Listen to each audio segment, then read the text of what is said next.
untuk terus bisa memahami hakikat setiap detik dari kehidupan yang terlewat.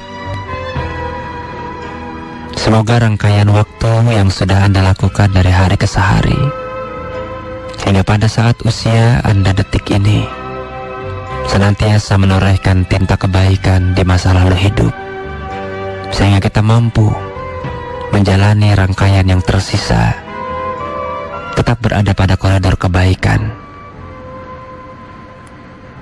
Apa kabar sahabat?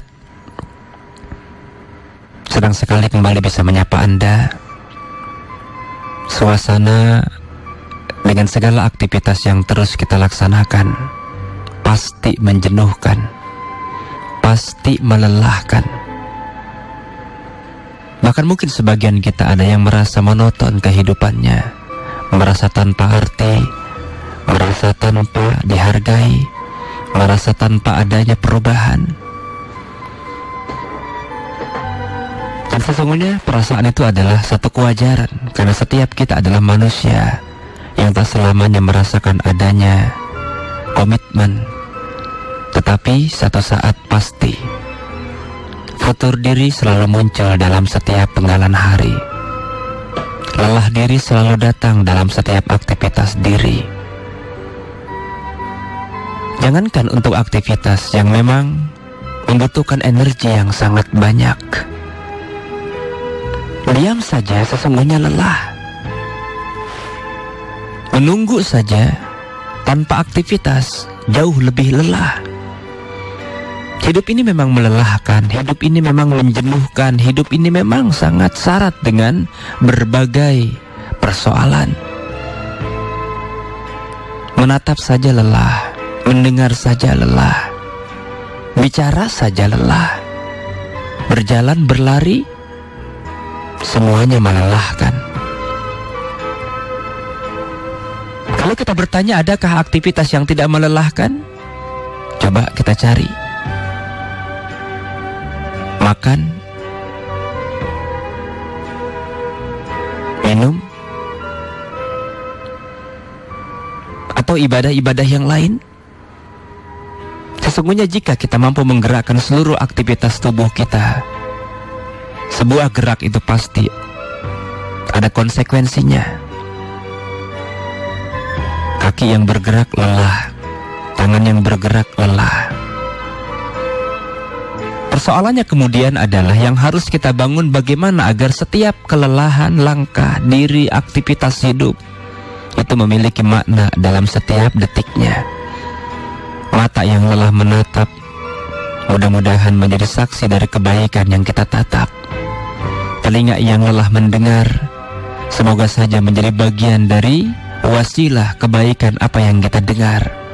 Mulut yang berkata mudah-mudahan menjadi catatan kebaikan dari setiap kalimat yang terucap. Bahkan sampai langkah kaki, pegangan tangan, dan jauh di lubuk hati yang terdalam tentang bagaimana rasa kita, bagaimana hati kita. Sahabat, sebagian kita sesungguhnya belum melakukan banyak untuk sebuah aktivitas yang merubah kepada kebaikan diri, apalagi kepada kebaikan masyarakat.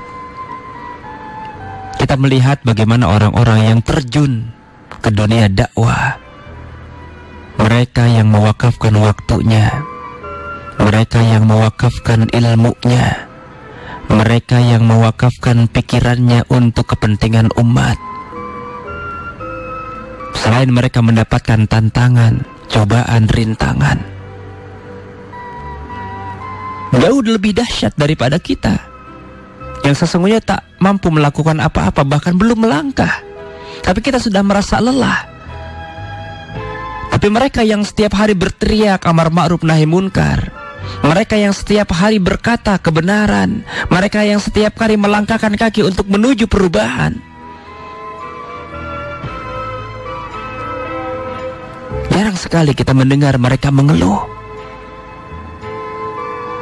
Tetapi apa yang kita dengar dari mereka adalah sebuah harapan. Semakin banyak tantangan, mereka akan semakin merasa kuat. Sebab mereka sadar bahwa hidup ini memang penuh tantangan, dan tak ada satupun kehidupan yang kita jalankan, mulai dari melihat, mendengar, berkata, melangkah, bergerak, kecuali pasti kita mendapatkan rintangan di depan kita. Apakah ada jalan yang kita lalui mulus terus tanpa batu kerikil?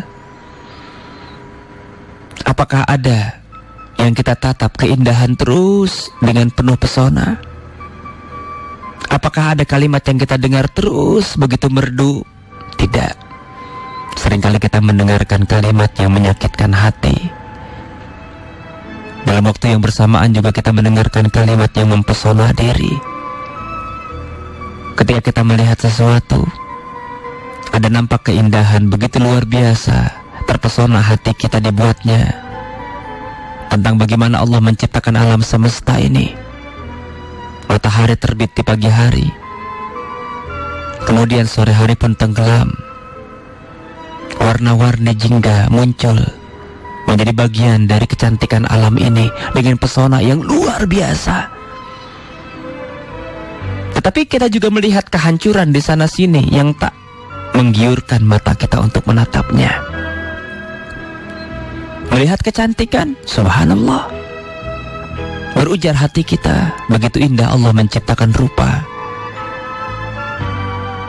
Menengok ke kanan, alhamdulillah, ternyata Allah juga ciptakan rupa yang kurang menawan.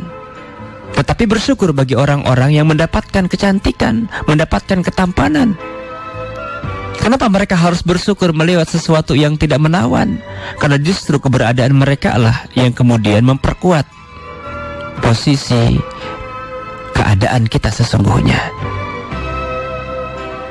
Kita menatap kemiskinan, alhamdulillah, sebab kita jauh lebih di atas orang-orang yang miskin. Betapapun mungkin kehidupan kita tidak berbeda dengan mereka, tapi